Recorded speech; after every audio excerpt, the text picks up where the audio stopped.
Le troisième étage n'a jamais existé. Pourtant, je jure l'avoir visité. J'étais livreur en intérim à Paris, petit boulot de nuit payé au colis.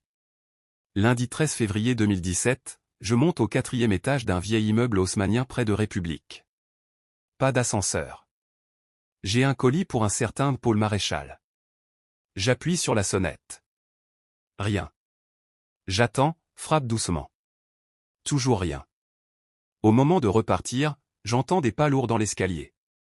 Un vieux monsieur descend lentement. Il me regarde, me sourit sans parler, puis s'arrête devant moi. Il est au 3e. Il vous attend. Le 3e? Je viens du 2e, là y a un étage, et c'est le 4e ici.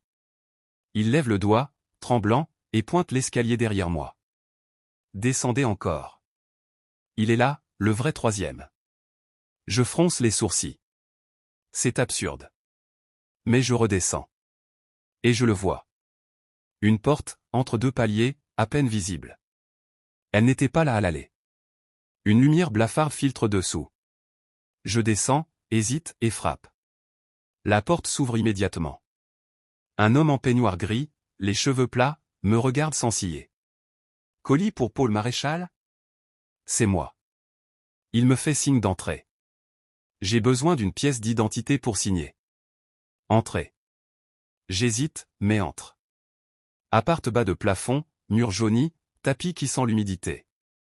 Il marche lentement jusqu'à une commode, sans dire un mot.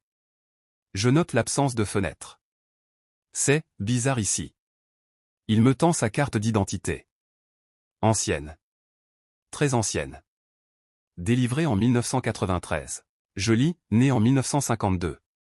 Mais le visage ne colle pas. Il paraît plus jeune. Je tends la tablette pour signature. Il s'approche. Sourit. Ses dents sont noires. Vous avez des horaires réguliers? Non. Je fais que passer. Il signe, lentement. Puis me regarde dans les yeux. Vous n'auriez pas dû entrer. Je ris nerveusement. Pourquoi? Ceux qui entrent ici, restent ici.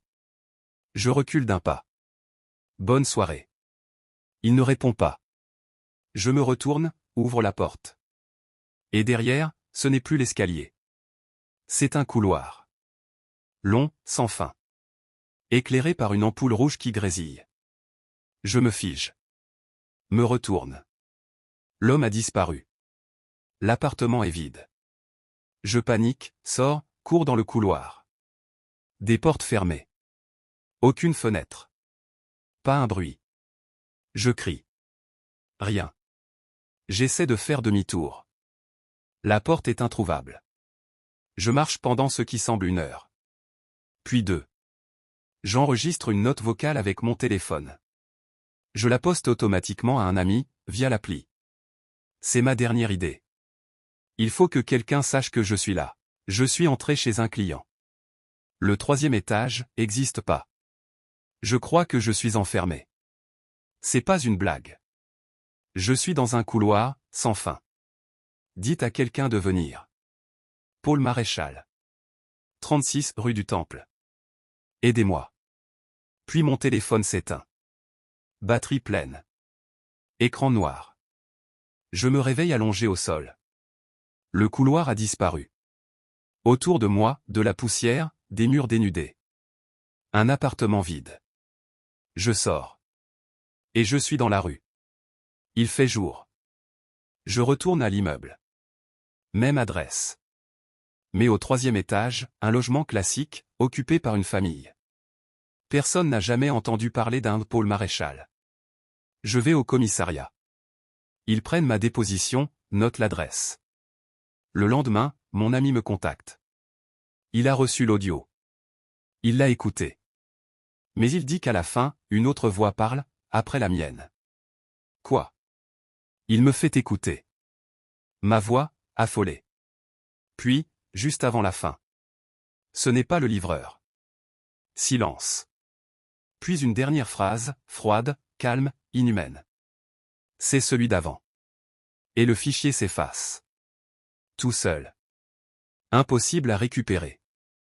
J'ai arrêté les livraisons depuis. Mais parfois, dans certaines rues, je crois reconnaître l'odeur de cet appartement. Et il m'arrive de rêver du couloir rouge. Parfois, je me réveille avec de la poussière dans les poches.